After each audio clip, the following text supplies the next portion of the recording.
Welcome to Podcasters on Education, a roundtable spin-off of the Have a Life Teaching podcast. I'm your host, John Schembari, and here we'll bring together education podcasters from K-12 classrooms to university campuses to talk shop about the stories behind their shows, the ideas shaping their episodes, and what they are learning from the guests they are interviewing. So whether you are a teacher, leader, or a lifelong learner, this is where the people talking about teaching come together to reflect, question, and collaborate. So pull up a mic, lean in, and join the conversation. Because when education podcasters talk with education podcasters, we uncover what's next in learning. Hello, everyone. You that listen to my Have a Life Teaching podcast might know that I've started doing a spin-off embedded in the original, having conversations with other education podcasters about why we do what we do, the different types of guests we have on our shows. Our reason for doing this is what we hope our listeners get out of each of our podcasts. And I'll be honest, it's just a great way for me to connect with people in my field and network. Might as well share the wealth. Tonight, I'm excited because we have a very international show.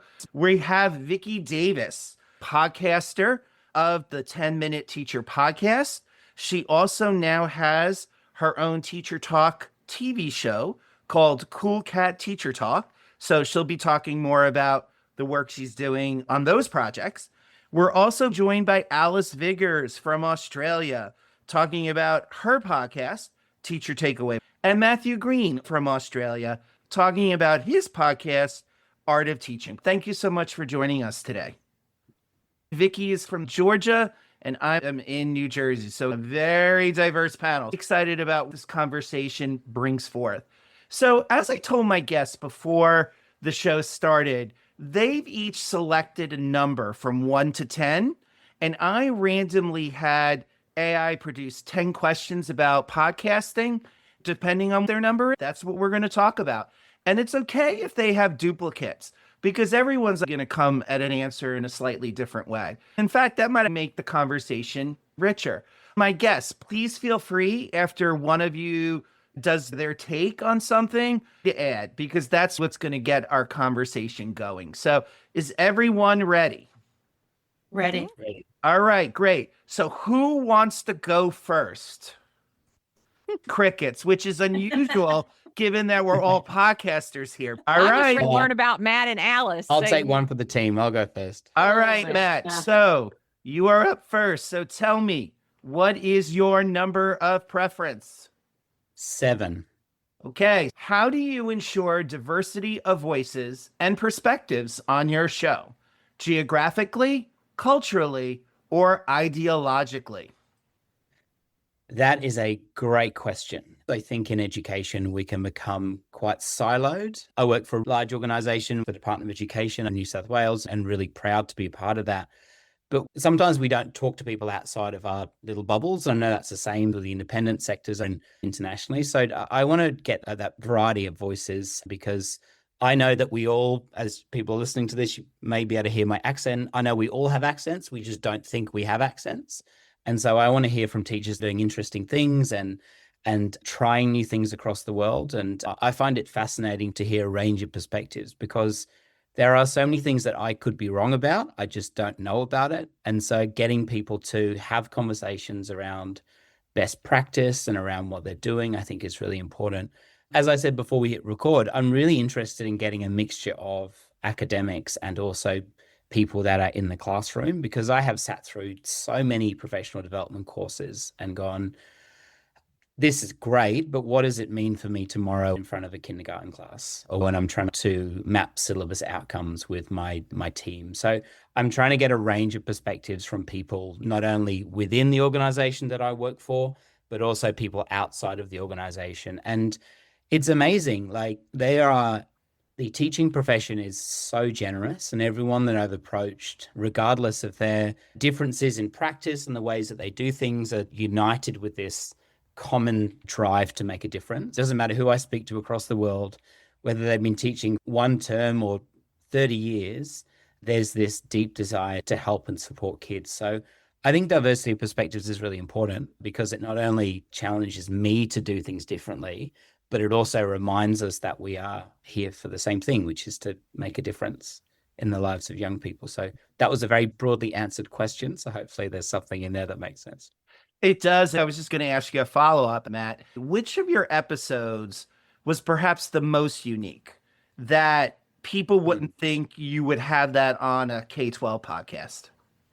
That's a good question. There's actually two. It's like trying to choose your favorite child. It's a bit tricky. And it's like a good book. You can read it at one point and it speaks to you very differently. And then you read it again and there's a whole new meaning. But the two that really stand out for me was a conversation I had with Professor Andy Hargraves. And he is a well-known educator and amazingly generous. To prepare for the interview, I was surrounded by things I'd printed off and highlighted, and I'd read all his books. But then we ended up having this existential conversation about how being a grandparent had changed his life. And he said one thing that really stood out to me. He was in this very prominent university in Canada, and he had to make a decision to go to a lesser known university so that he could be with his family. And he said, I had to accept that this could make me professionally irrelevant, but I needed to make a decision which was best for my family. And that really struck with me because I wasn't expecting to have this deep conversation about things that were to do with education, but were much broadly. Another conversation that stuck out to me was with Oliver Berkman, who wrote 4,000 Weeks. And we had a conversation just about how, which is terrifying when you think about we are on Earth for 4,000 weeks, and I've just ticked over into my 2,000th week, which is slightly terrifying. But it was a conversation about just how important the little moments are. And that changed the way that I interact with the young people in my care. It caused me to slow down, look people in the eye, and really make those connections. So one that was about education and one that was not about education, but relevant to educators. It's amazing. I can't believe I get to have these conversations. If you're worried about hitting 2,000 weeks, I'm probably at about 6,000. My wife started buying me moisturizer for birthdays, so I think she's giving me a hint that I need to start looking after myself. So now, Alice and Vicky, anything you want to add or anything that resonated with what Matt was saying? The practical in the classroom, because I'm in the classroom. Even when I interview researchers, I love the researchers who are actually teaching on the side. There are a lot of researchers who will teach for a semester or teach reading. I'm in the classroom and I listen to many podcasts. I want this stuff. Matt, I think I would love your podcast, and I'm going to dig out those shows and listen because I think there's a hunger because we have so many people teaching in the profession who aren't certified. I don't know what the stats are in Australia, but here in the US, because teaching has become such a difficult profession, there is a need to talk about best practice and to talk about it in an accessible way, not covered by too many of the words that we use in a college classroom, but that would scare a novice off, perhaps. I just think that our way to make the world a better place is to do like Matt's doing and interview practical people who say, I did this yesterday, last week, last month, and tomorrow I'm doing that. To me, that's just the best stuff that's the most helpful. Alice? It's the core philosophy behind the Teacher Takeaway podcast. The purpose of our podcast was to talk with the 4 co-hosts. It was a lockdown project for us, so it was a way to stay connected and talk about best practice and talk about what we're doing. Hopefully, one person can take something away and implement it in the classroom. The next day, we're now in our 5th season and grown to a similar format to what you're doing, Matt, where we're talking to people in a range of different settings and who have different passions within education, both in Australia and around the world. And for us, it's about that shared passion for education, but having something that you can take away and implement in your classroom tomorrow. That's the basis of the conversations that we have. We want it to be practical. We want people to resonate with the message that we're delivering to our audience. If initially one person listened to the podcast and got something out of it, we were happy. We're now streamed in over 100 countries and just reached 250,000 downloads. We're ecstatic with the response and the request. We get lots of requests for different topics and different people who have really positive messages to share around education. Some are well known, and other people are people that, are just not, and I don't mean just, they're on the ground, they're in the classroom, living and breathing this every day. It doesn't matter whether you are the most famous person within education or you're just the teacher next door. All of those voices matter within the conversations that we're having because, like you said, Vicky, we want to share best practice. We want to support all educators, regardless of whether they are someone who's training to be a teacher or they are within their 30th year of education. Everyone can get something from it.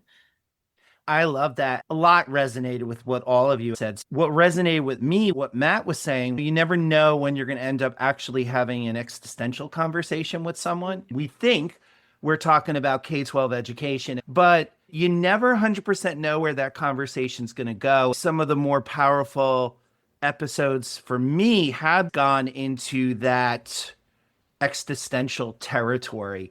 Matt and I were talking about this before we went on. It also is a responsibility to make sure you're doing right by your guest, sharing their internal feelings. I've had shows on grief and helping students through grief, and the people on the show had just also experienced a lot of grief in their own lives. Doing that in a way where I wasn't exploiting these folks or having Holocaust survivors on who still talk to students in this country, not exploiting that because that could be a risk. So trying yes, to have those diverse voices, but also honor those voices in a way where you're helping to get their word out for the betterment of others and help of others rather than, like I said, just as an exploitation. So that really resonated with me.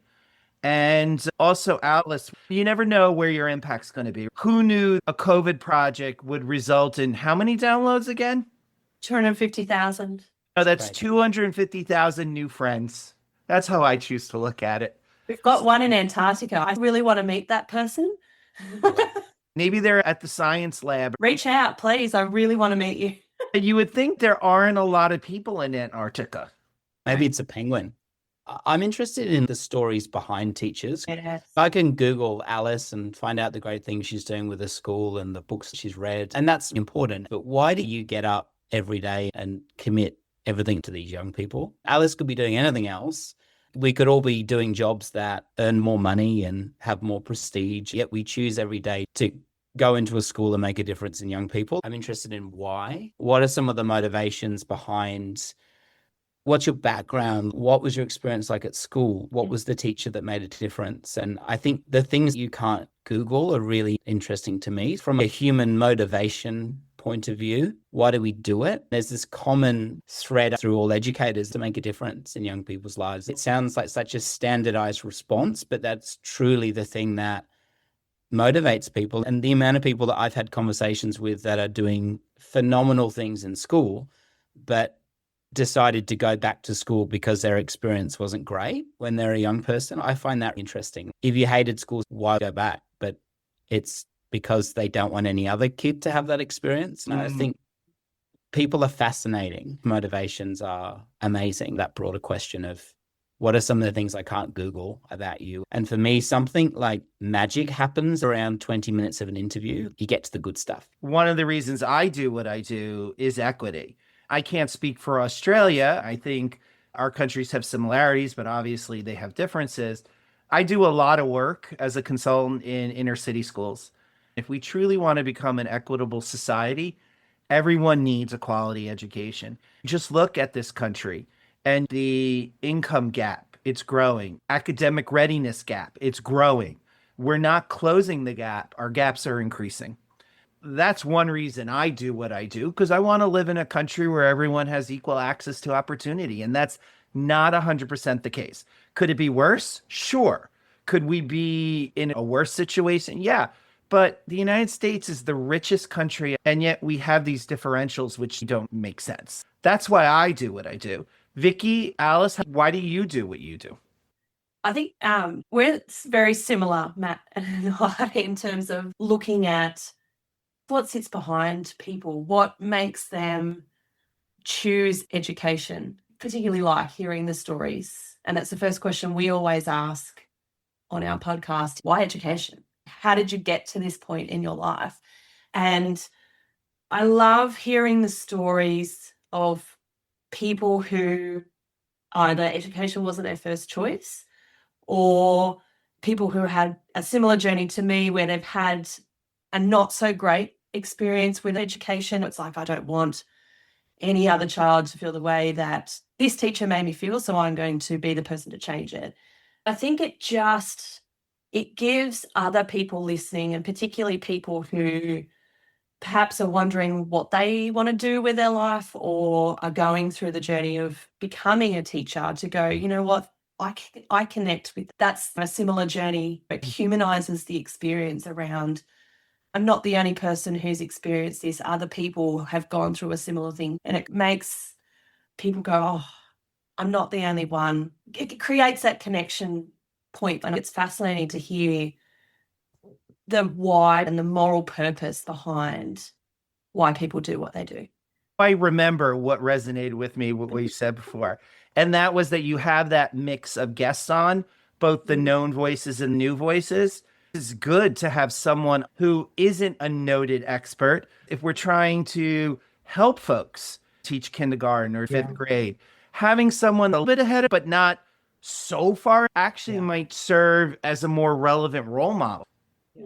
It's interesting. I want to hear when this well-known educator felt lost and cried at recess. I'm like, oh, great. It makes me sound like normal, because those days that you just don't, it's just really hard. It is such a hard job, best job in the world, with some of the hardest days imaginable, as my amazing boss says. But if we only talk about those like mountaintop moments in teaching, like, we miss the point, because then there's this whole generation of teachers going, I thought there was something wrong with me because I felt overwhelmed or frustrated or challenged, but there's not. It is a difficult job. And if we can share, I think, a well-rounded perspective of education, that's really important. Provide some solutions. We're talking about controversial topics, but I want to be able to provide solutions for people that are listening. There's no point identifying a problem and going, oh, that's just how it is. No, I want people to feel a little bit more inspired now to stand in front of my class and make a difference, because we can all whinge about stuff, but also figure a way to find solutions and support people, because we need that. Exactly. So I'm going to move to question 2 and make an executive decision. Vicky, this question is for you. Oh, okay. I'm 3. All right. 3 is what I picked. So let me see what 3 is. I don't even remember what 3 is. Here we go. Vicky, who is your primary audience? Teachers, leaders, policymakers, or parents? And how do you measure impact or engagement? That is a difficult one, because my podcast shows us pretty high with principals. I have found that the people who listen to me are the worker bees. They're the people who make decisions. They are the IT people. I do have a bit of a technology flavor because of my background. Yeah, and it depends on what show. See, my show, The 10-Minute Teacher. So I had a show before called Every Classroom Matters through the BAM Radio Network, did 300 episodes. That show did great. But I wanted to bring it in-house and go 5 days a week. That was a 5-day-a-week podcast till the pandemic from 2017 on. I'm around episode 915 now. So that show is The 10-Minute Teacher. And the goal is to give a teacher who is just so busy and so stressed 10 minutes of excitement, right, to listen to. And sometimes I end up 15 minutes and sometimes 7, but usually around 10. Cool Cat Teacher Talk is a little different. I'm taking all these shows, 915 episodes, and I'm knitting them into stories. I did a 3-part series on math, and I took the most popular episodes on math and put them together in what are the common threads and what are people saying about that. And I hate to go back, but I would like to go back to your previous question, because I didn't get to answer why I do what I do. Good. So we keep talking about those people who had that story. I was one of those people who had that story. So from about halfway through 5th grade through halfway through 9th grade, unfortunately, I was called Icky Vicky. I was told nobody would ever love me. I was told I had no common sense. I was made fun of. I was different. I loved computers, technology. I had great parents. And I've often wondered what happens to kids who don't have great parents. So when I got through, I had no plans to go into teaching, but I was a stay-at-home mom, was in technology, and 2 of our 3 kids have learning differences. They learn differently. I had to get into teaching because the school didn't know what to do with technology. My kids needed technology to learn. My mom was a teacher, and she always said some kids could sit alone in a room with a book and a monkey, and it wouldn't make the monkey a good teacher. That child is a good learner. The greatest teachers take the kid everybody gave up on. I was meeting with my principal today, and there's a kid getting in trouble everywhere. At the end, I said, I really want you to give me. And he's really, everybody's wanting to get rid of him. No, I want that child because that is where the greatest teachers, I think. My mom had dementia. She passed away in 2020. During lockdown, I was taking care of mom and running distance learning. She died in December. She forgot my name in June. She was brought back into teaching because 12 kids weren't going to graduate, 11 bad boys and the bad girl. Nobody would teach them. The principal said, there's no hope for these kids. Sue, you're the only hope. She got in there and taught those kids. A lot of those kids had better scores when mom was done with them than the kids everybody wanted. My mom could remember those kids' names after she forgot mine. That taught me it's in the hard times that we make memories. It's in the difficulties of teaching. My mom was passionate about reaching every child. She would always say, your children had you to fight for them. I had one child that he couldn't even finish the test. He had no stain on, right? In kindergarten. And I fought and fought for him. He had dyslexia and dysgraphia. They said we'd never know his IQ score. But then on spatial reasoning, he broke the test. And what happens to kids who don't have that person who understands that kids aren't a number? Every kid is beautiful. Every kid has a story. It all comes down to story. That's what podcasting is, story. And you talk about the greatest profession, it's teaching.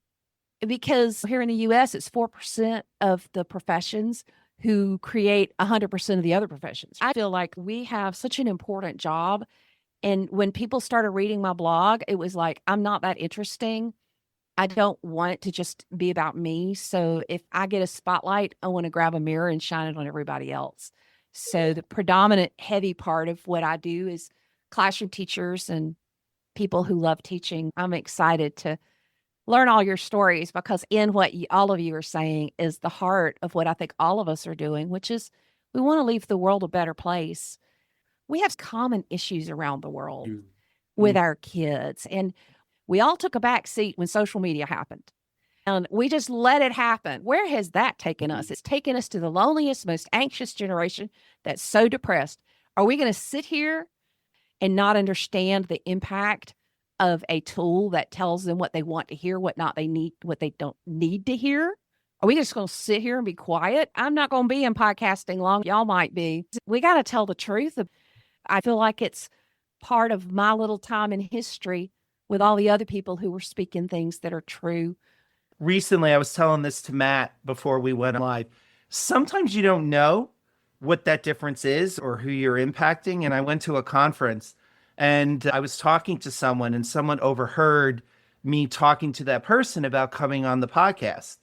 And this other person said, oh my God, I listened to your podcast. We got a selfie together. Unusual experience for me. I'm glad it happened, not because look at me, but wow. So what we are doing, everything Matt, Alice, you were saying, Vicki, we don't know who we're impacting, but we are impacting people. Vicki, before I turn it over to ask Alice her number, could you tell us about, if you have it, a time where some listener showed you the impact you were making? Oh my goodness. I've got a newsletter with people all over the world. And I got an email one time from a lady in Lebanon. They had just had an earthquake. And she was talking about how they were having a hard time, but she was going to use an idea I shared. Kind of like Alice, I like to have takeaways. That's great. Call it takeaway. I've had people email me from South America. One time I was in the Middle East in Qatar, and a man came up, Keith Davis, the cool cat teacher. I read everything you, and he was from Syria. And it was just like, we just don't have any idea who's listening, where they are in their life. And it's such an amazing thing that we can share. and speak. There's a beauty in being human that we need to celebrate. A lot of that comes from the messy conversations with our guests, talking about grief, talking about life. Teaching is hard and not easy. It's a decision you make. How many times do we tell ourselves, how long can I do this? All teachers have insecurities. Your podcast, just the number of people that are reaching back to you, you're making a difference. And it's okay to have those insecurities. Matt, Alice, have you ever had an experience where a listener inspired you to continue? Throw to Alice first. I was going to wait for you. You can throw it back. I had one recently from a colleague who is in my network of schools. And he came up to me the other day and he said, "Oh, I had listened to the podcast and I'm not one to project within my network of principals and teachers that you stumble across it and you make the connection, you make that connection." And so he'd obviously stumbled across it and he was like, "Oh my God, I didn't realize you had a podcast." And he said, "But I listened to this episode, which was about, it was to do with clarity and being clear around the messages we're delivering in the classroom and how we bring clarity around what we're learning, how we're learning it, what success looks like." He said, "I think I've listened to that episode 10 times. It really resonated with me and it's something we've been listening to as a staff, as part of our professional development."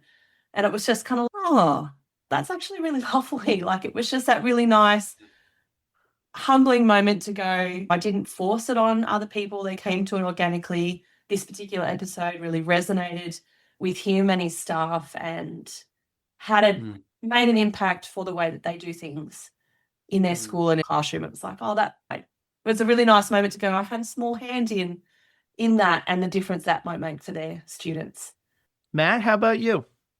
I had a funny one. I had somebody recommend my own podcast to me. I was at a conference and they said, "You should check out the Art of Teaching podcast and blah, blah, blah. There's some really great guests." And then they saw my name badge and I was like, "That's my podcast." As you also, I felt like when you're a grown up and you want to tell people it's your birthday, but you don't, you probably shouldn't have a badge. I wanted to say, "That's my podcast." I feel really proud of the conversations. It stopped being about me a long time ago. My job is to have the most interesting conversations with the most interesting people. Similar to you, Alice, the marketing seems to take care of itself. I had this one person come up to me and just similar to you, Alice, just say that they found an episode really meaningful. One of the independent schools in Sydney uses a suite of those episodes to run their professional learning. And they said it was really useful because we have restrictions around meeting times and what we can and can't do. So they were saying that they were able to use those episodes to really extend conversations beyond their sort of mandatory professional learning hours. And I thought that was really useful. And to get feedback from people in the form of reviews, I'm trying to make something that's useful and interesting and something that invests into a profession that I care so much about. And when I hear that there's a new teacher somewhere that found it useful and is inspired, or when I hear about a teacher that's more of a veteran teacher that has been teaching or leading for years and now has this fresh sense of purpose, that's amazing. But it's a reminder when you hear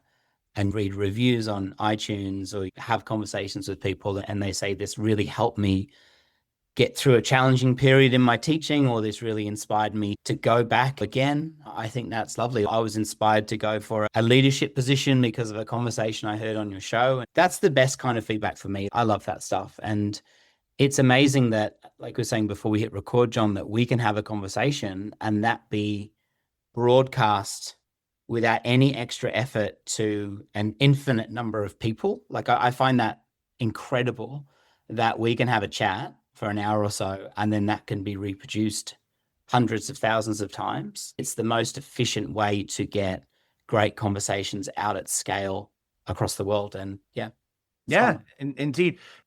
Alice, what question do you want?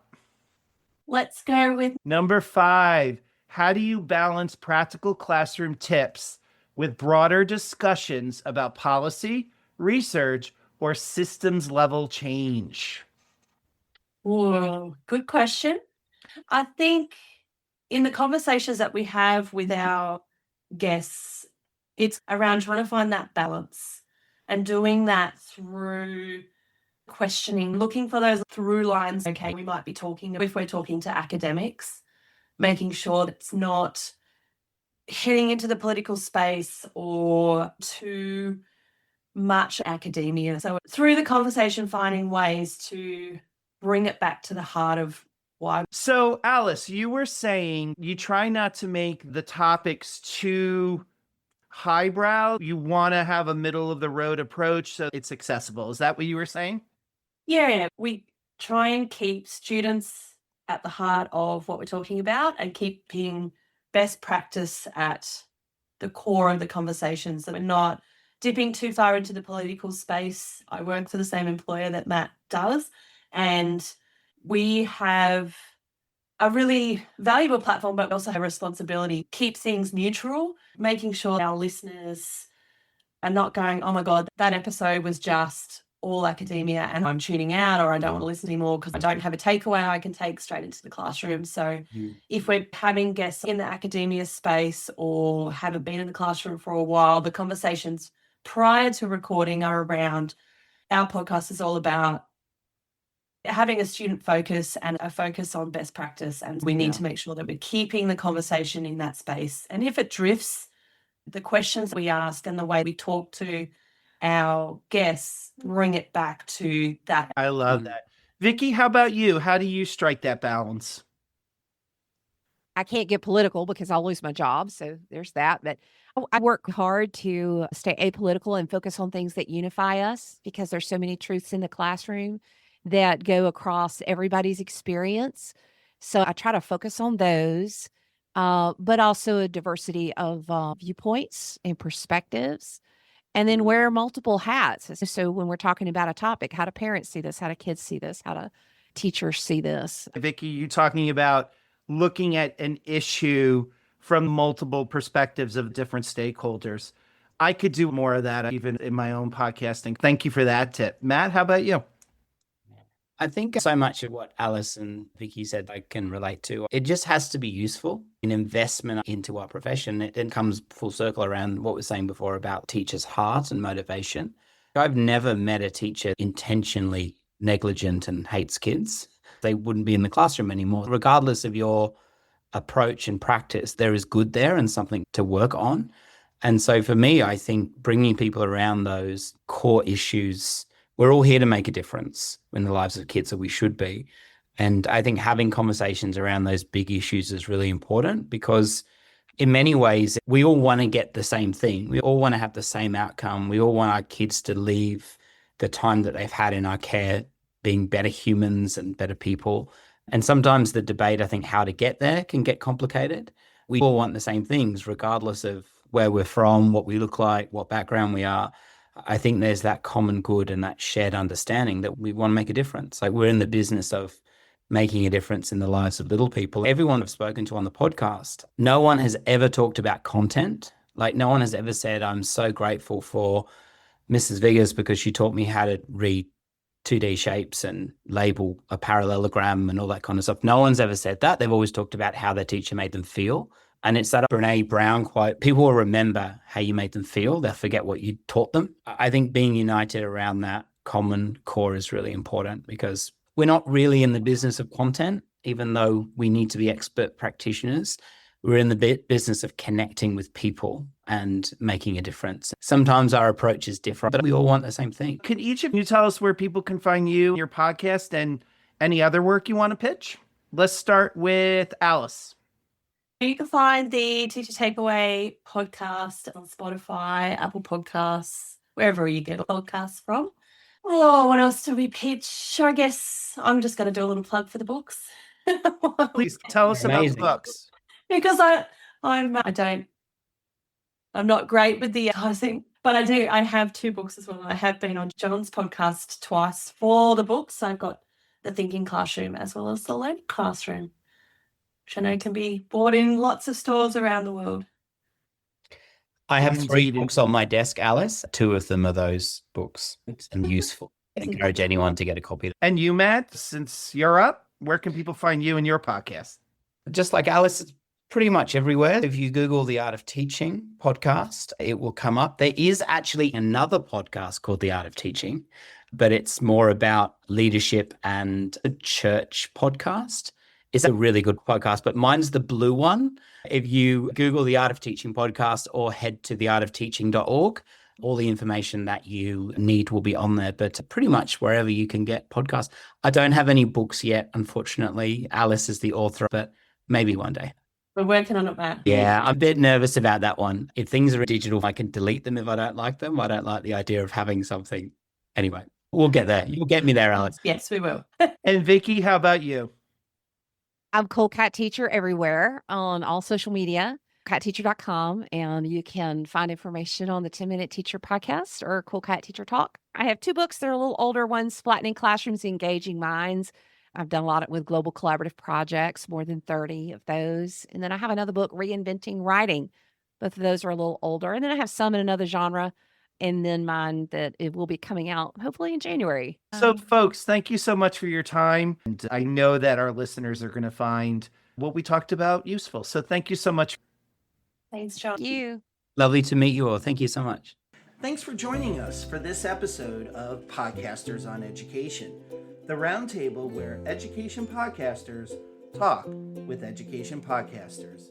If you like today's conversation, please follow or subscribe to the Have a Life Teaching podcast wherever you listen, and share with another educator who loves a good discussion about teaching and learning. I'm John Schembari. Until next time, keep amplifying voices and reimagining what learning can be.